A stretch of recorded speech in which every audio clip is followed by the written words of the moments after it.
know I'm the type of person that if someone tells me not to do something, I'm gonna want to do it. So even if I wasn't interested in your man, by you telling me that you don't want me to go after your man, now I'm gonna go after your man. Hello, welcome back to Brianna's Bachelor Breakdown.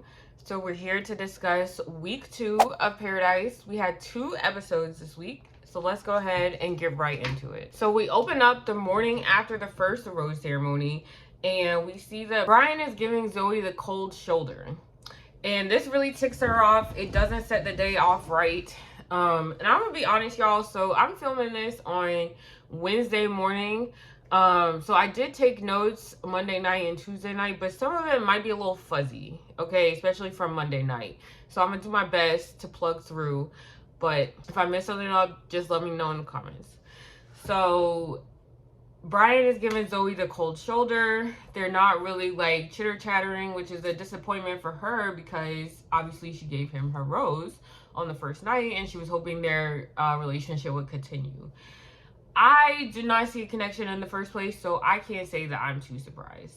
And then, of course, it's time for some new girls to pull up. We have Parisa from Grant season and Alli Jo also from Grant season. For Parisa, I really liked her in Grant season. She was one of those girls that kind of like I was rooting for, but like I didn't realize that she and Grant actually like weren't that close or didn't have that much of a connection. I just like when she went home I was like, oh, it's because I really liked her. Like I liked what she was bringing to the relationship.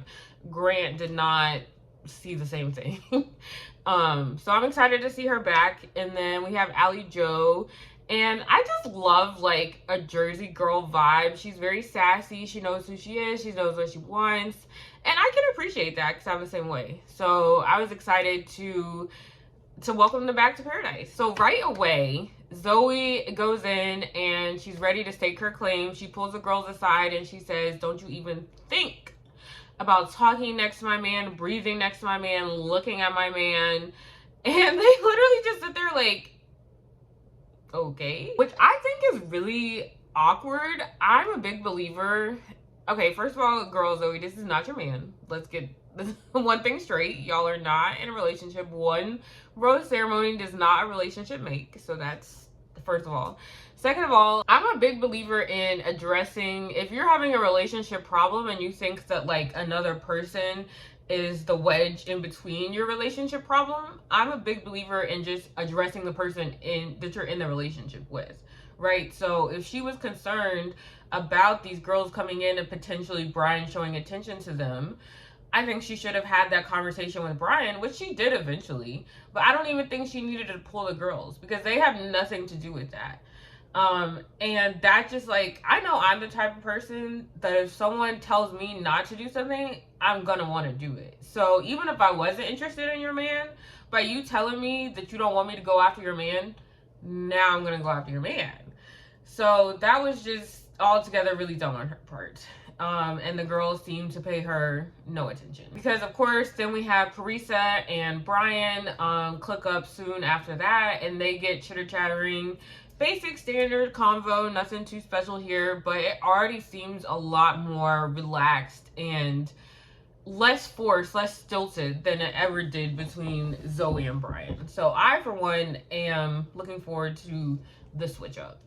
Then we have the challenge for the week or for the day, which is a total ripoff of Perfect Match, by the way. I don't know if anyone watches that show, but they did it a little bit differently. On Perfect Match, they have it where the couples will be blindfolded and they have to kiss everyone of the opposite gender in the house and then rank whoever they thought they had the best physical connection with. So this one was a little bit more consensual and had a bit more autonomy where both parties could choose if they wanted to kiss each other or not. So I did appreciate that factor, but it was a little bit like unoriginal. And like I said, I'm not a super huge fan of reality shows based around dating where all the challenges are based around sexual attraction. That's just like, it gets repetitive, it gets old. We can have like 1 or 2 challenges of that nature, and then I'm like, okay, let's get to something substantial. So I hope this is one of few for this season. So anyway, we have that challenge. It's really funny, really lighthearted. Once I got over the fact that it was a ripoff from Perfect Match, I like got into it and I was like, this is kind of cute. Actually, I like seeing who matched up with who. Of course, we had some boring couples like Lexi and Justin and Jess and Spencer, like who only matched up with each other. So like whatever. I thought the funniest thing was Jeremy thinking that he was gonna get all these ladies that want him and only Bailey showed up. Like, that should have been a clue right away that he is just not a hot commode. And he just needs to stay in his lane and stay where he's wanted. But, you know, his ego, as we shall see throughout the rest of the week, is just... Then finally, Zoe does pull Brian and has a chat and kind of lets him know that she felt a little bit ignored in the morning, which I did appreciate her saying that, just like blatantly to his face, communicating her experience of their morning. And what I did not appreciate from Brian was that he like just essentially deflected. And he was like, oh, like, I don't know what you're talking about. He called her nitpicky. And he kind of like threw it back on her. He was like, yeah, that's where you're gonna start to annoy me and like the relationship's not gonna work out. Whoa. I really don't appreciate that type of behavior from anybody, especially men, because I felt like what he was doing at that time was he was like, he was planting the seeds for an argument with Zoe. Well, they weren't having an argument, but he was planting the seeds for like escalating tension with Zoe, so that if his date with Parisa went as well as he was hoping that it would go, he wouldn't feel as emotionally bad about breaking things off with Zoe. But if the date didn't go well, if it was a flop, then he could just come back and apologize. Like, he didn't go so far to where he just like pushed Zoe away entirely and she wanted nothing to do with him, but he set it up to where it could go either way, right? And that was very cowardly.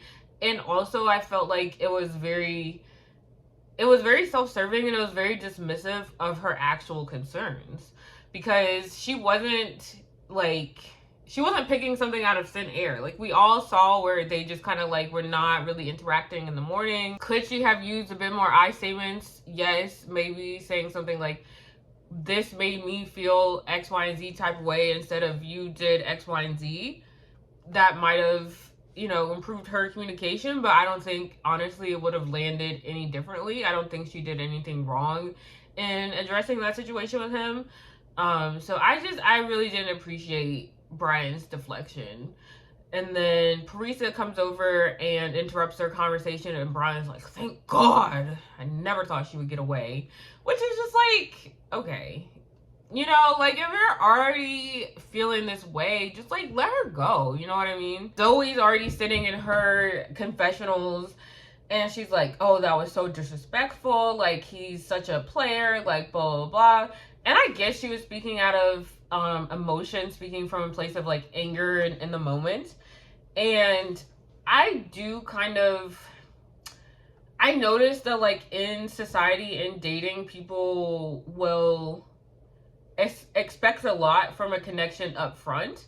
And before there's a conversation about loyalty and commitment and exclusivity, and if that person kind of deviates from those barriers that you've established in your mind but have not yet confirmed with the person that you're actually seeing, then the person who established those boundaries in their mind gets really upset. When in actuality, you can't expect something from someone that you have not communicated. So I think the fact that she was like, oh, Brian is so disrespectful, like, da-da-da, like, could he have handled that conversation better? Yes. Did he technically do anything wrong? No. Because again, Zoe, that's not your man. I hate to break it to you. And one thing that I was telling my boyfriend when we were watching this show, I was like, I feel like Zoe doesn't even like Brian for real. I think she just wants the security of having a guaranteed rose in paradise. So I 100% believe that once someone who she was more compatible with came to the beach, she would have ditched Brian in a heartbeat. So Brian's just playing the name of the game.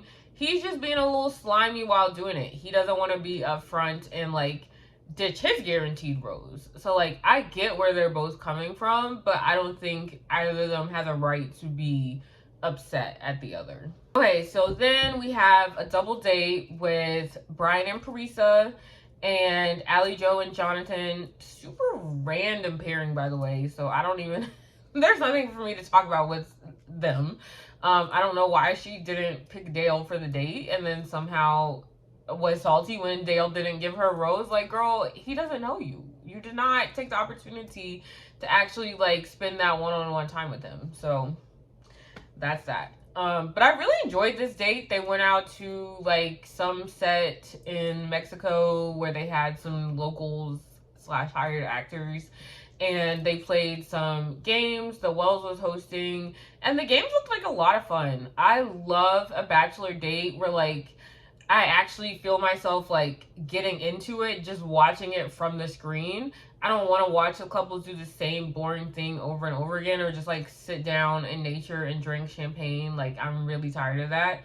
So I enjoyed seeing them have like their lighthearted side. I think that's important just for a first date anyway, to like have something that's like kind of low pressure but gets both parties out of their comfort zone, so that you can like try something new together. I think that's what is really important in the early stages of a relationship, is having those new experiences together to bond you as a couple and like see each other out of their element and see how you both can handle that. So I really enjoyed that date. Then we have Jill pull up to the beach. Because I haven't watched the last few seasons, I'm just like at this point excited to see anyone that I recognize. So I was like, Jill, I didn't even remember her name, but I recognized her face. So I was like, come on, girl, happy to see you.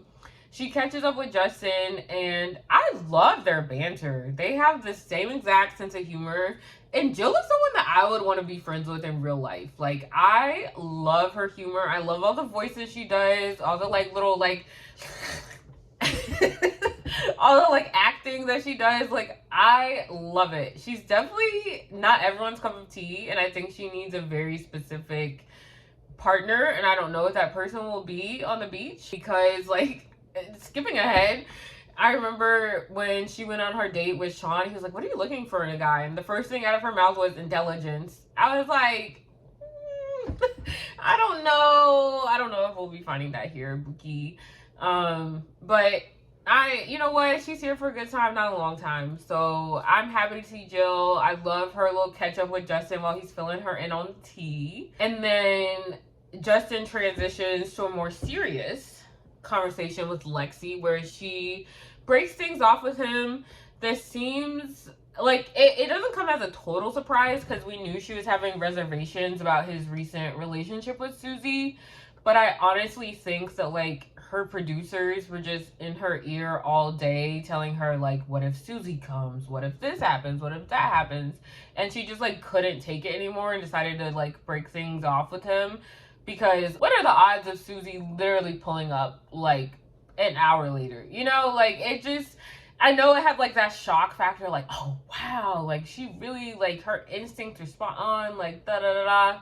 No, I think that was all the producers just like getting in her ear, like creating all these hypothetical situations, and she just like wanted to like tap out before anything happened. But she did what she had to do. Either way, whether it's instinct or producer intel, she made the right call, I think. And Susie pulls up. She and Justin sit down and have a check-in, and we're led to believe that this is the first time they've seen each other like for real to have a sit-down conversation since their breakup. I would love to know what actually happened in their breakup. I really am not the type to like keep up with the drama or the cast like personal lives once they're like off the show. Like, I don't get that deep into it. So I had heard that they were dating, but I didn't really know like how long they were dating or like what exactly brought them together or what broke them up. But there's definitely still a lot of love between the two of them, and it's really palpable. And I think those types of relationships are so special. So that was actually, I love seeing moments on The Bachelor that like make me forget that it's a reality show, and I just see two humans like connecting over like real and raw emotions. Because Justin is saying that, you know, it was really hard for him to like process like Susie being here, and Susie was saying that like at first Susie like really had her walls up and she wasn't saying much, but then once she like started to even let him in a little bit, like she just immediately started crying.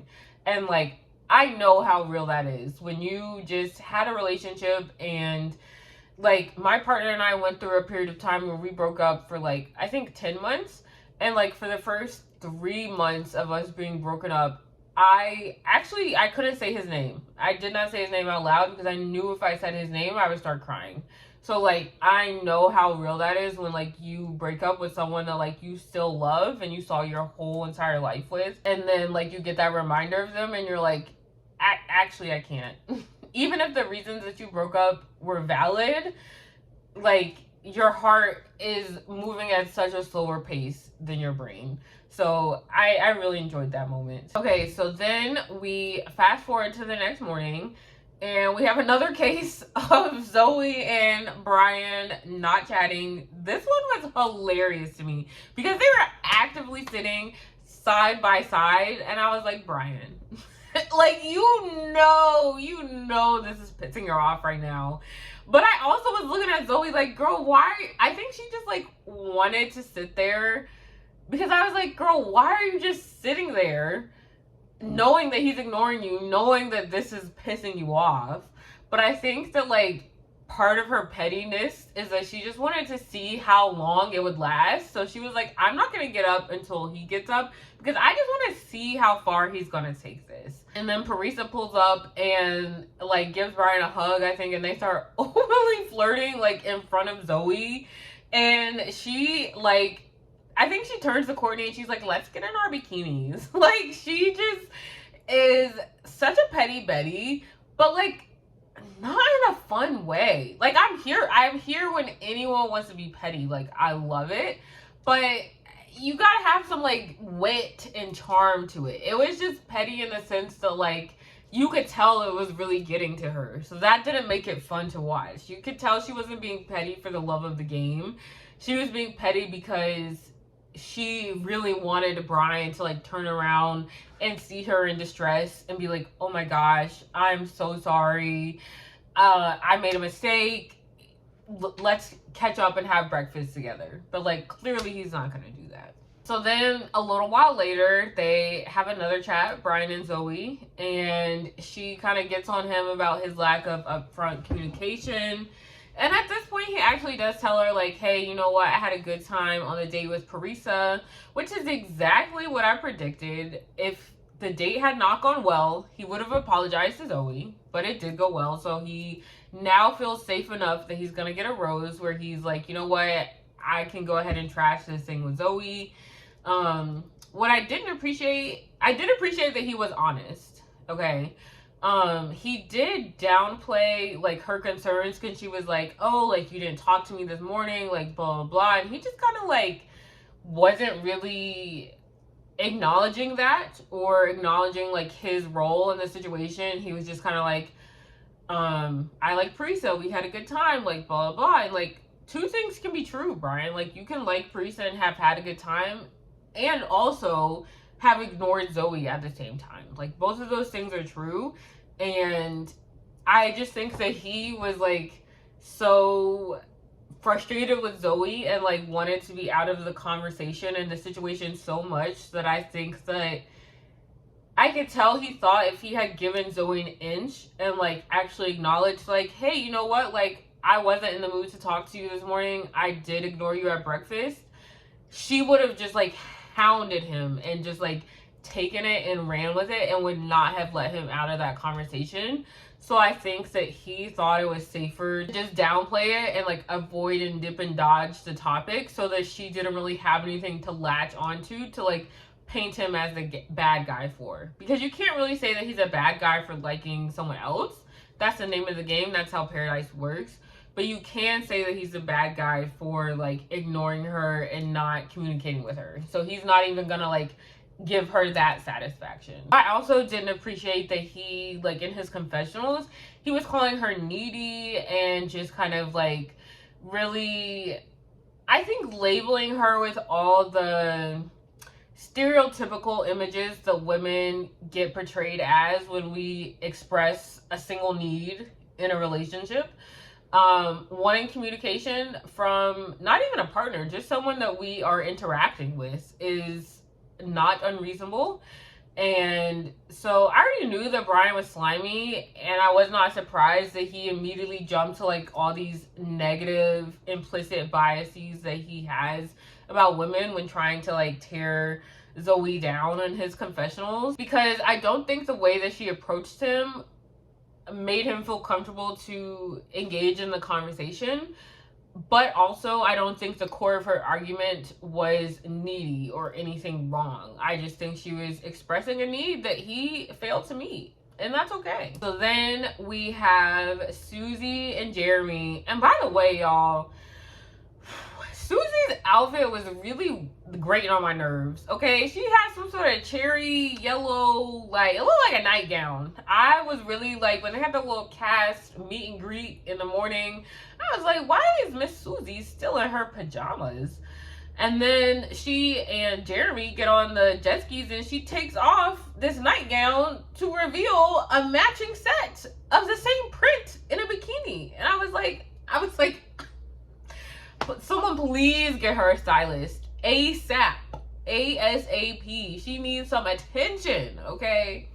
So she and Jeremy go on their She and Jeremy go on their date. They're riding jet skis, which I'm always so jealous. This is a classic like tropical reality show date. And I've never been jet skiing, and I want to go so bad. So I'm always jealous when someone else gets to do that.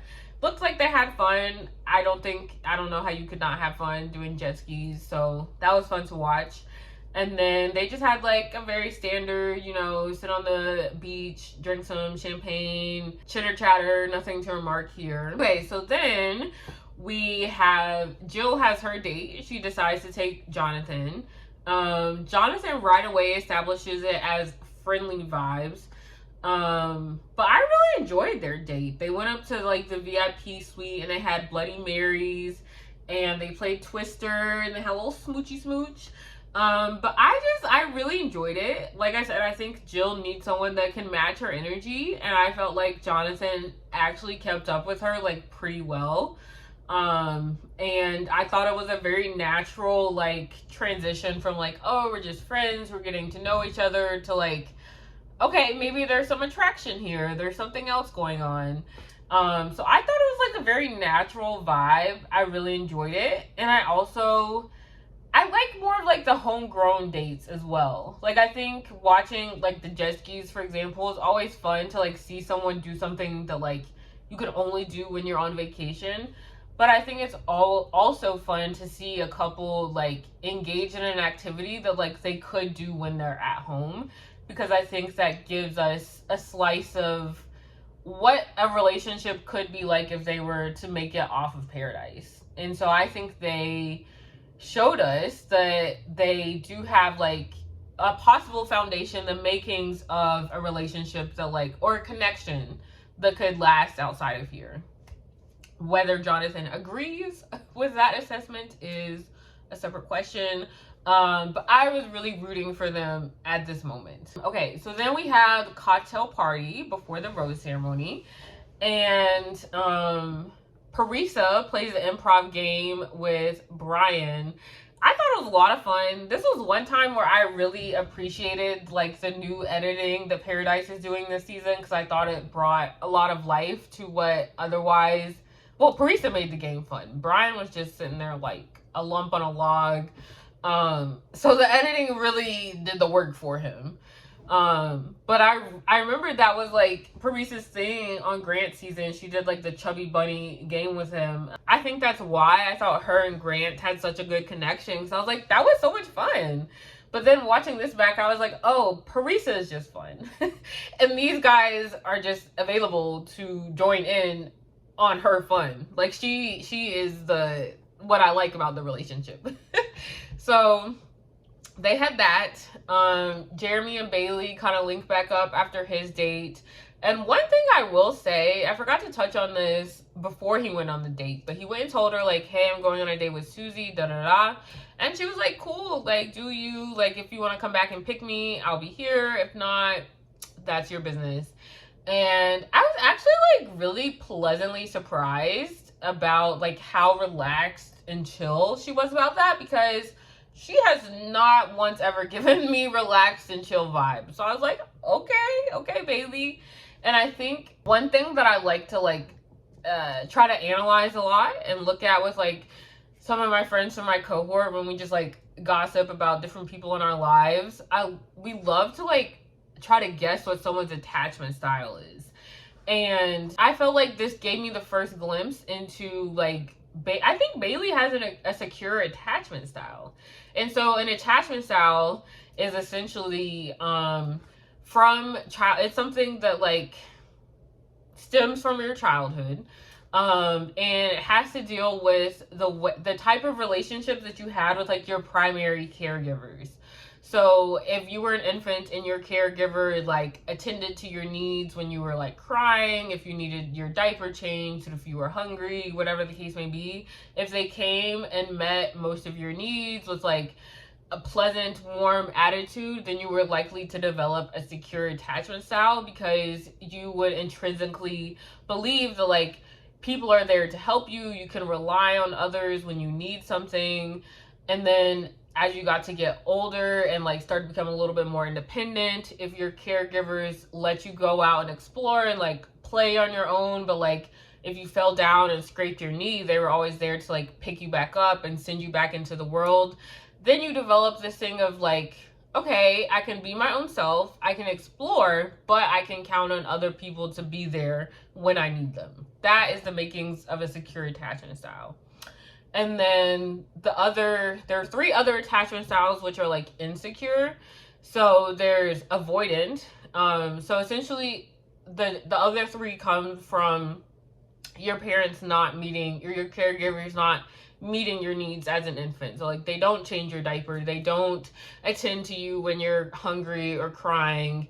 And the type of attachment style that develops in someone really is just, like, unique to that person, but it comes from the same source. So the next type of attachment style is avoidant.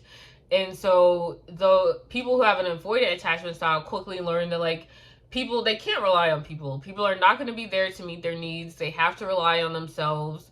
So when they grow up, being in intimate and secure relationships, while that might be something that they deep down really desire and want out of life, it feels unsafe to them, because they've never learned how to exist in, they've never had the practice of, like, existing in a relationship where someone did want to meet their needs.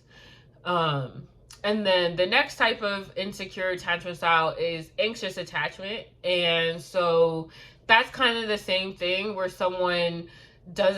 caregiver is not meeting your needs, but instead of taking that information and becoming hyper independent, you try harder to get your needs met from that unavailable caregiver. And you're like, well, maybe if I just, like, make myself more available, maybe if I cry louder, if I do more, those can turn into, like, your people pleasers and your people that will just, like, stay in a relationship no matter how the person is treating them, because they don't feel that confidence of being alone by themselves.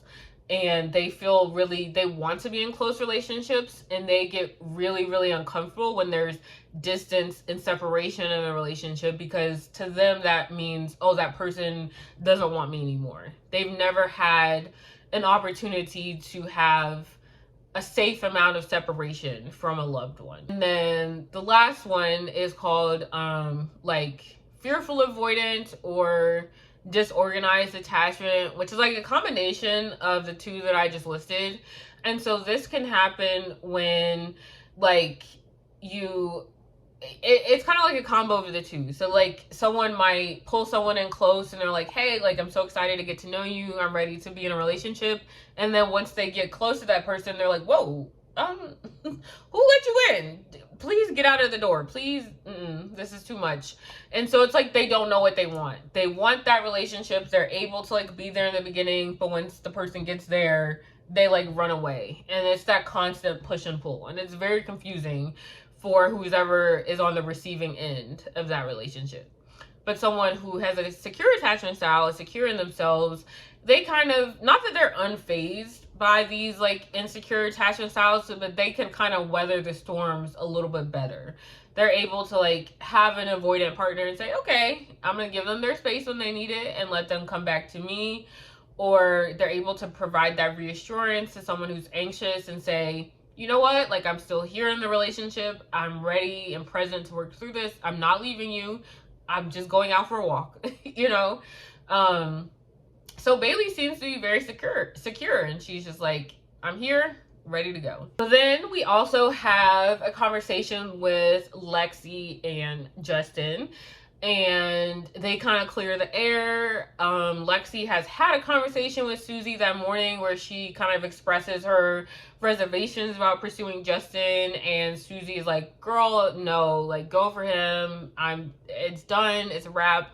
So that makes Lexi feel comfortable, and she pulls back up to Justin and she's like, hey, like I'm ready to give this a go if you are. And he's like, cool, let's do it. Then Susie and Justin have another check-in, which personally this time around I thought was very unnecessary. I thought the first one was like kind of like an elephant in the room. Like it wouldn't make any sense for like two exes to be on Paradise and not really like acknowledge each other. But for this one, I was like, okay, are they just gonna have a nightly recap? Like, I'm not understanding what the point of this is. So they sit down, they're chitter-chattering. Justin is just like really in his feelings, and he is clearly feeling some sort of guilt. I don't know if maybe he was the one to end the relationship and like Susie was the one to like want to hang on, but he's like, he tells her that she's always the giver in her relationships and she always gets the short end of the stick. And then they bring up some sort of like promise that they made each other to always like protect each other. And as soon as he gets to his confessional, he's like, I don't know what to do. I'm like, he's gonna give the rose to Susie. Yep, because he thinks that's what the promise entails.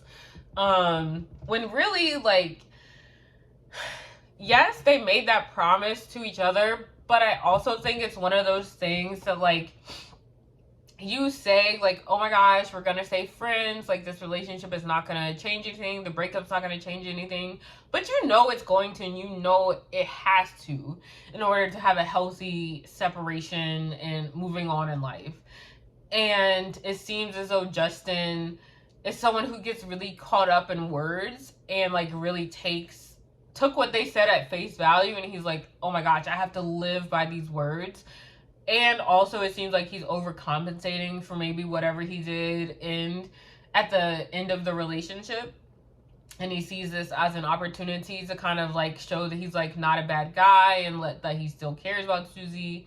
So of course, then we go to the rose ceremony and Justin tries to give Susie the rose. And I thought, I wasn't surprised that he gave her the rose, but I was surprised that she didn't accept it. I thought she was going to accept the rose. But she does not. And it's super awkward because he's just standing there being like, but, we said we're going to promise. And he's just like, okay. And then the only other notable, I think, choice from this rose ceremony was that Jeremy ended up choosing Bailey, which he did have the opportunity to choose Susie because he selected before Justin, so he could have chosen Susie, but he didn't. So that was the rose ceremony. Cut, end of that episode. Then we're on to night 2. So night 2, Jesse gives Justin the option to give his rose to someone else. And I'm like, please be Jill, because like I said, I love her humor. I just want to see her on my screen for one more week. So he ends up giving her the rose. She's kind of awkward about it at first, but I'm like, girl, it's your friend. Like, just relax.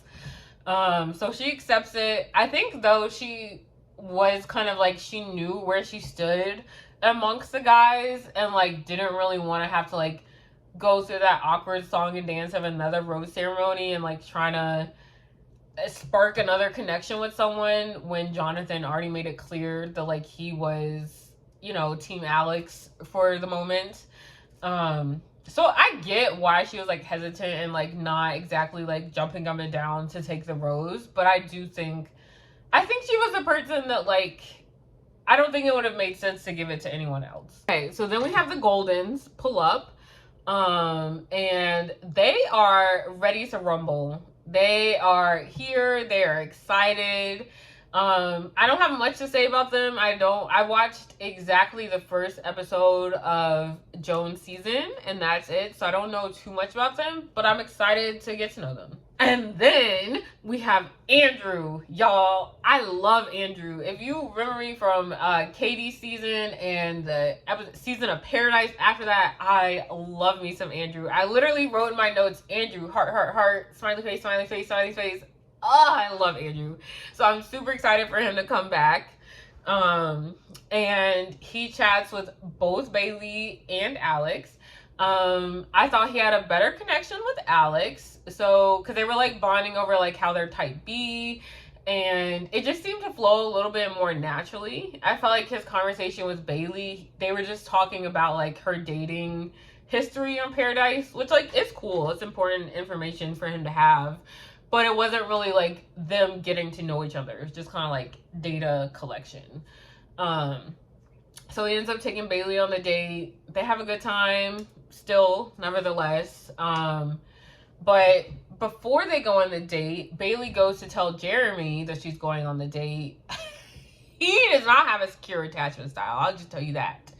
And he is super like manipulative, and he's like, oh, well, you told me this X, Y, and Z last night, and now your word means nothing, and blah, blah, blah. And like, I was so upset that not that it made her cry, because that's how she felt, but I was upset at how manipulative he was being, and the fact that his manipulation got through to her. That really pissed me off, because he did not deserve to get through to her. And I was like, girl, like, wake up. Like, this man, I don't even think she would go for him in real life, for real. I think it's more of like a Zoe and Brian relationship where like they're just with each other on Paradise for the security.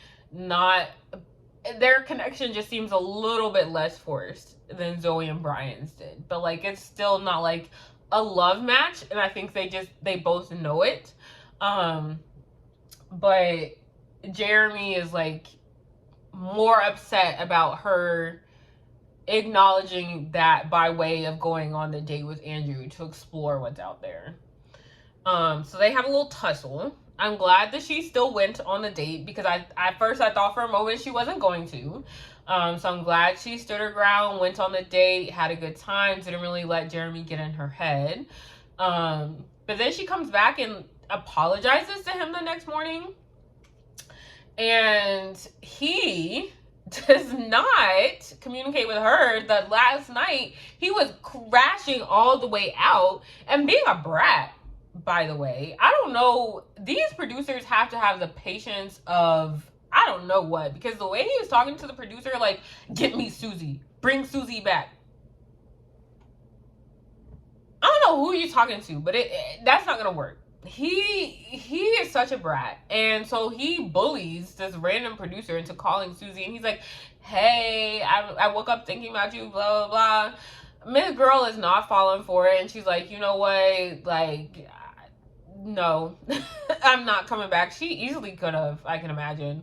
But nobody wants to come back for his dusty, crusty self. And so he crashes out. His crash out doesn't even work. And then he neglects to mention that information to Bailey the next morning. So I thought that immediately puts a power imbalance in their relationship, because now he's operating in the relationship with information that is important for her to know that he is neglecting to tell her. So she is choosing to move forward in the relationship without having all the information that's necessary for her to make that decision. And that is again super manipulative. I'm officially not a fan of Jeremy. Okay, so then we have Andrew pulling up to Alexe, and he tries to like see if their connection is still there from the day before. And she's kind of like, oh, I don't know, like it didn't feel good, like not being chosen. And so she's kind of like making him work for it a little bit, which I can appreciate. And he's like, you know what? I'm up for the challenge. Like, I think there's something here. So I'm going to continue to check in on you until you crack, basically. So then cut to them at the pool, and they're like chatting some more. They start kissing.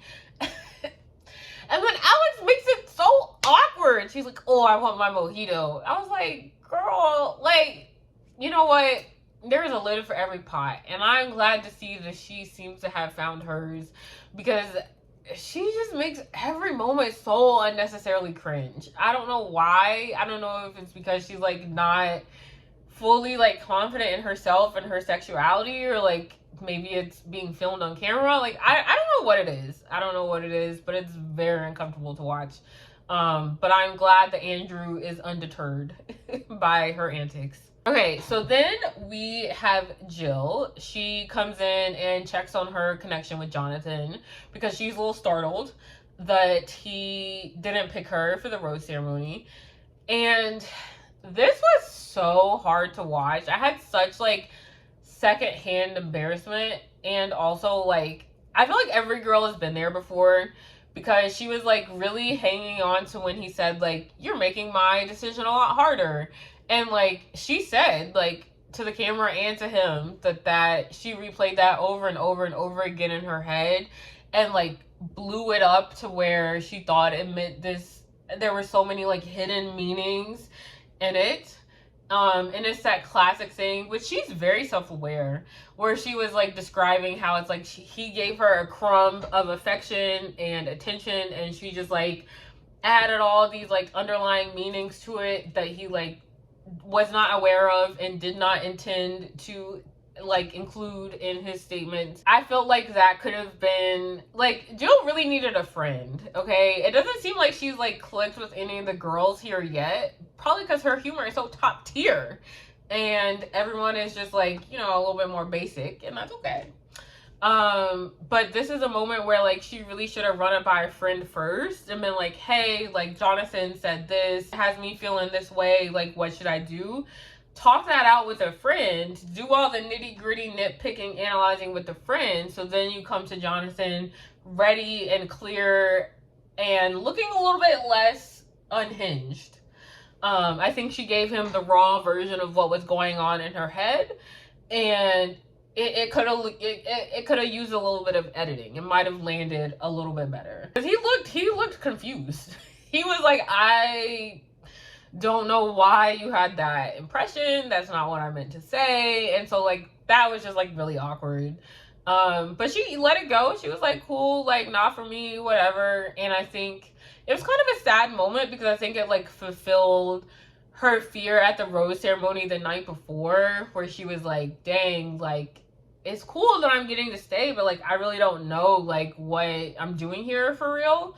And I think in that moment she kind of was like, dang, like it's true, like my fear is coming true, that like I'm just here kind of dilly-dallying for no reason while everyone else is like linking up. And like the one person I saw hope with, now that he's like single for real, doesn't even want me. And that's like a hard reality. But then Sean pulls up and he and Jill go on a date. He's very strategic. It's not like, oh my god, I think she's so cool, like a love connection. He's like, I think I can get a rose from her. She's kind of on the same page. So they go, they have fun. I enjoyed their conversation. They did the ATVs, which I'm also always super jealous of, because I've never done that either. And then they have the classic sitting in nature, drinking champagne, and they talk about how they like use humor to like cope with like hard things in life. And I was like, okay, because I definitely think that Jill needs someone that can like match her energy, as I've been saying. And again with the self-awareness, like she was talking about how in a relationship she needs someone that like can understand her humor but can also see through it. And help her get to that more vulnerable place that she wants to be at, but like has not yet ever felt safe enough to reveal in a romantic relationship. So that I thought that was very like insightful into herself. So I really appreciated that conversation. Okay, so then we have the cast exercise that Jesse's been teasing all day, where each member of the cast has to like reveal a secret. We get some crazy secrets. I think my favorite was that RJ served as a playmate for a woman on woman relationship one summer. I thought that was hilarious.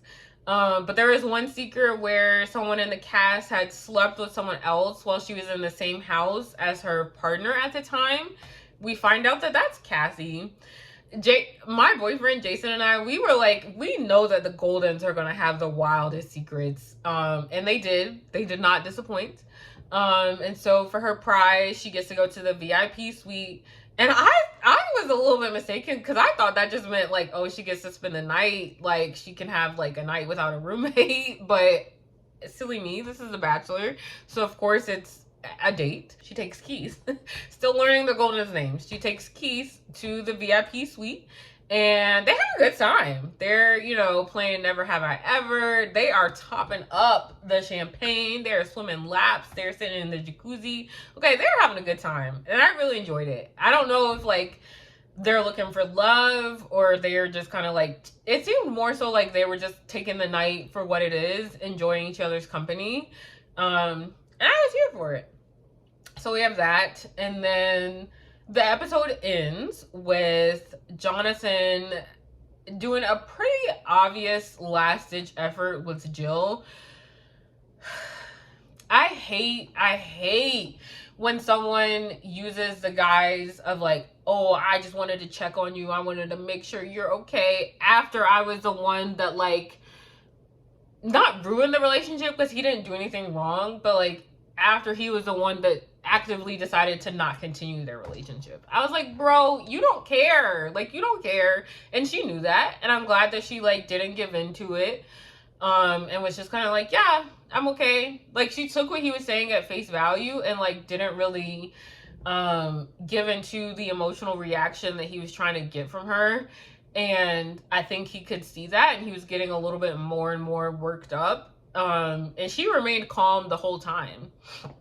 I think Jill, I'm getting the sense that she's that person who, like, she can have a crash out, but then she, like, immediately learns from it. She's like, okay, I had my little awkward moment with him, and we don't need to do that again. So she's not letting herself get caught up in the drama.